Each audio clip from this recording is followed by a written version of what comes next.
and welcome to bexbugoutsurvivor.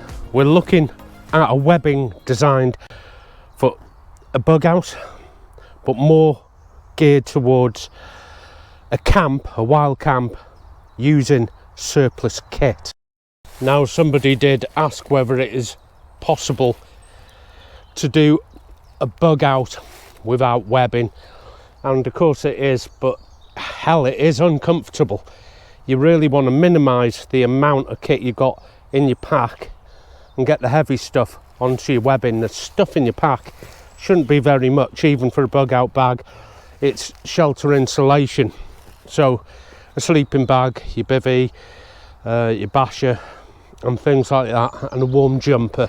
Now that is generally your CEFO, which is a complete equipment marching order, and it's just that, the elements that are going to keep you warm, but all the heavier elements are kept down here. This is a webbing, and somebody did ask me if it is possible to do it without webbing on a bug out bag. I really wouldn't recommend it, and all I have here is a couple of water bottle pouches with a litre in each, and these are zip. On the back is all the stuff I have for my main meals, including a little stove and a basher in there, which is in a basher pouch. So you can see the heavier elements of the kit are already in the webbing. I've even moved the basher into a bum bag. So in answer to the question, is it possible you can get all your equipment into a bug out bag without webbing? Yes, it's damn uncomfortable. You won't be able to travel it as far, and a webbing really does take the weight from the pack and get it on the hips. This webbing has been built up just for camping, wild camping, and there's lots of scope to get this a lot different, a lot smaller, change some of the kit about. So this rig down here is not a survivalist rig, it's not a CEFO, it's not for paintballing, you know, it is just a wild camping rig. So all I need in is my rations, the stove to cook them, and a couple of litres of water and somewhere to put that water. It's all on a camping webbing. So what I'm doing is reordering a CEFO into something more suitable for camping. CEFO complete equipment fighting order, which is a webbing, but in the British military on your CEFO you'd have your ammunition pouches for your mags. I only have one, which is here, and in mine is hot coffee or a cold drink in a flask, and I can have hot and cold, but not at the same time. That's probably why my chalk ice kept melting in my coffee. But a simple little rig like that, ammo pouch for an ammo flask. But this is how the assembly would look from the back, with the GSR field pouch, the shelter kit on top of that, and for demonstration my day pack. Right, let's have a look at some other possibilities. So if you do have your old Osprey, keep it, you know. I haven't even heard good things with the Virtus, with the webbing, even though I'm only using it obviously for a bit of night camping, bit of night fishing, whatever your hobby is. Okay, now I have bought this, which is a poncho, so I can keep whatever's in the pack a little cleaner. What shall I show you first? Yeah, a better battle belt or platform belt. This is 6 point. 1, 2, 3, 4, 5, 6, and I'm pretty sure this is my Osprey, and it's a hell of a lot wider than that little one there. Nice padding, adequate, not too rigid, it's not too soft, and it doesn't have the C-clips and D-rings. Instead it has a webbing like that. You have to put your webbing in and back. The only trouble is the only webbing yoke I have to fit one of these is in DPM, so it'd be a mixed rig. So I might invest in the old Osprey yoke. Now I'm thinking of a Cobra belt through there. It's nice and wide. You get a lot of kit on that. You'd easily get 5 of your utilities or 4 and double ammo. But of course I'm not using ammo other than to carry a brew in. So that's plenty. So in the centre, perhaps a first aid kit, water either side, rations that side, cook set on the other, you know, like your jet boil. I really do like the Osprey belt, but the thing is, I really like the yoke from the Bulldog, and some of the Virtus pouches are nice. So I can see this being a mixed rig when I finished, and I'm going to do the alterations at home because you don't want to see 2 videos that are near identical. This here is what I love, and we're going to have a look at this in a different video in more detail. This is the closest setup I have to everything. The water is in here, a stove and fuel is in here, a beaker to drink from is in here, a pot to cook with is in here, a spun for eating with the ability of, now I think these are the Virtus, yeah, the Virtus mag pouches for your little bits and pieces. Like I said, I'm going to go into detail between 2 lovely little H2O packs. I absolutely love this, but on its own it's kind of pointless taking it out for the day because I could just carry a hot drinks flask. That would sit on right at the front of the belt, I was thinking, so I have access to drinking water, and duplicate on the other side here with water. And as fun as using this is, it's highly impractical for a day out. Just put it over my shoulder and I have water so I can cook with. But I could just bring a food flask and a drinks flask in a pack, and that would be the sensible, the logical conclusion, but nowhere near as much fun. Anyway, that's another option. So assuming this option here is water and cooking, I only need something to carry food in, and that pouch is Bulldog again. It's the Bulldog long, have 8 and 7 pals ladder. This is, let me have a count up, 1 2 3 4 5 6 7, so an odd number, so it'll either sit more to the left or more to the right, unless you have a pack like the GU Bergen, which has an odd number of ladder for the molly. So that pack is okay. Now I do have the 8, which 2 4 6 8, which is the extra large, brings it out another 1.5 inches. So 2 H2Os minus the ammo, I think. Might have one on that side, keep that free, and duplicate that over here. That would sit right in the centre. Now I wouldn't need the jet boil with this system because I have that there. That has a cooker in it, the fuel, the water. This would be just for the rations, and I could even try and add water bottle pouches on. If not these, then something else. Okay, we're empty in there, so let's move that. That is the current rig, and other than it not riding level on my hips, I love it. You might think this is a bit big, and you might prefer the food ration pack over here, and to be honest, I do, and that would fit all my ration pack ups, wet food in. I do like a bit of proper cooking when I'm out, which would be like your steak, your asparagus, with your tomatoes and a nice frying pan in there. Remember, I have that jet boil skillet. There's my fold out KFS. So the knife on that is razor sharp for cutting and using with the board if I get some tomatoes, and that is required for the recipe.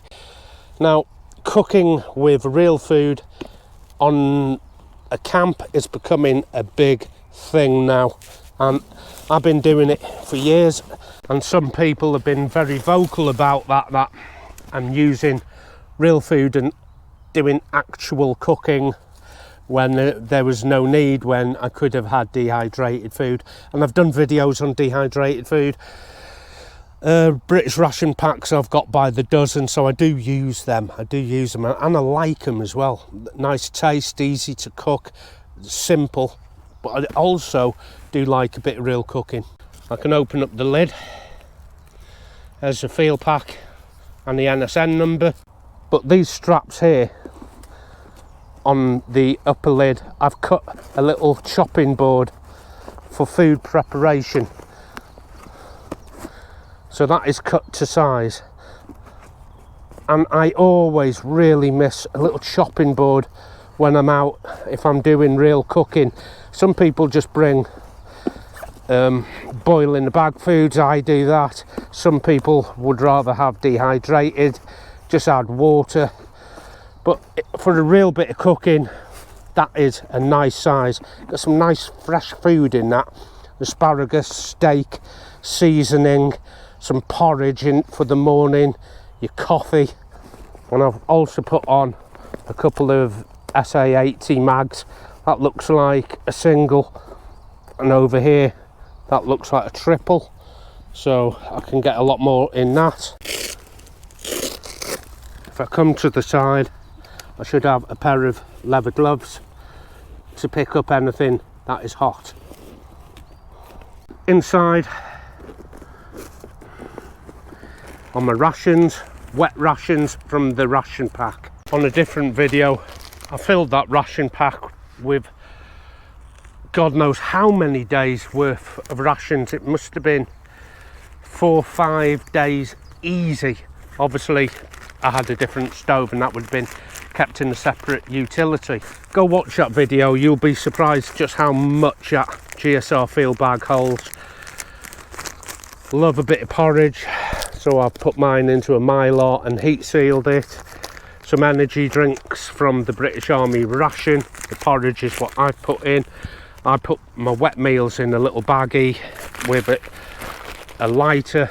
I've got lighters absolutely everywhere. In the left part of the GSR field bag is a little pouch within a pouch, and it is identical, just the right size coincidentally, for a jet boil. And your jet boil stove with your gas and everything fits into a utility because it's been designed to.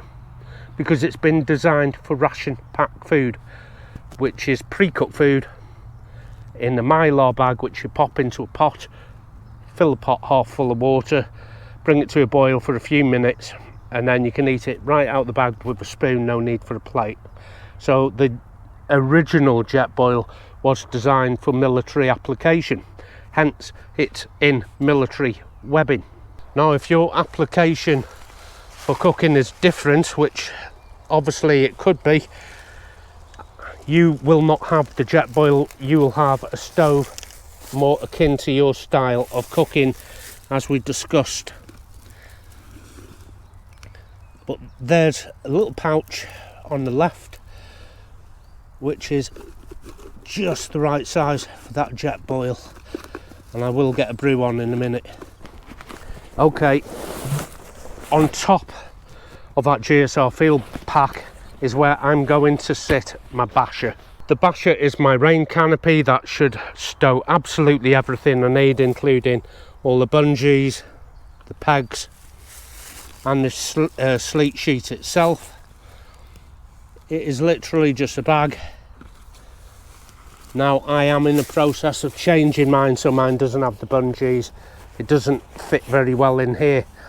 But there's my MTP basher, my sleet sheet, fits into a roll.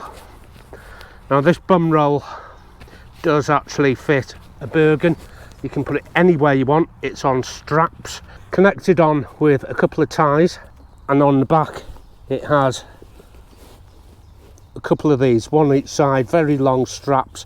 Mine are coming round to the D-rings on the water, and the weight of that sits on top of my GSR FIELD PACK. Now it's moving about a bit as I walk, so it's not finished. All it needs is a little bit of elastic from the back. My pack will sit on top of that and it boosts it up my back. Now this is particularly handy for a shorter Bergen, a short back, because that little extra pouch that rests on GSR will push it further up your back, take nearly all the weight off your shoulders. And the weight transfer is somewhere here on the front of your thigh and on your glutes, because if you're not bearing weight on your shoulder, the actual distribution has to go somewhere. So for me, there's where it is, glutes and front of my thighs. Some people could get that lactic acid build up behind their knees or in other places, but that is your trade-off. So get used to carrying webbing and know how it feels. But a lot of channels on YouTube are now seeing the benefits of real cooking using your skillet pan, a larger pot, be it on a fire, be it with gas, be it with liquid alcohol, no matter what your preference is, fresh food on the trail. Now, I've been doing this for years, and like I said, it's been condemned in the comments for doing this. Channels like Dan Becker, who will review camp kit for you, is seeing the benefits of real cooking, especially if you're a weekend camper like I am, where you're only out 1-2 nights, maybe 3 or 4 at the most. Then one of these rigs is for you. But like I said, I've been cooking for decades, since I was a kid actually, so I do know how to cook, and I quite enjoy it. But I also enjoy being lazy and taking a ration pack. So options, loads of options. That is ration pack, real cooking, this rig over here. So if you're beach fishing or you're on a boat, whatever your hobby is, you're out for a few nights, get yourself a rig that is suitable for you.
There you go, you don't have to miss out just because you got bad eyesight.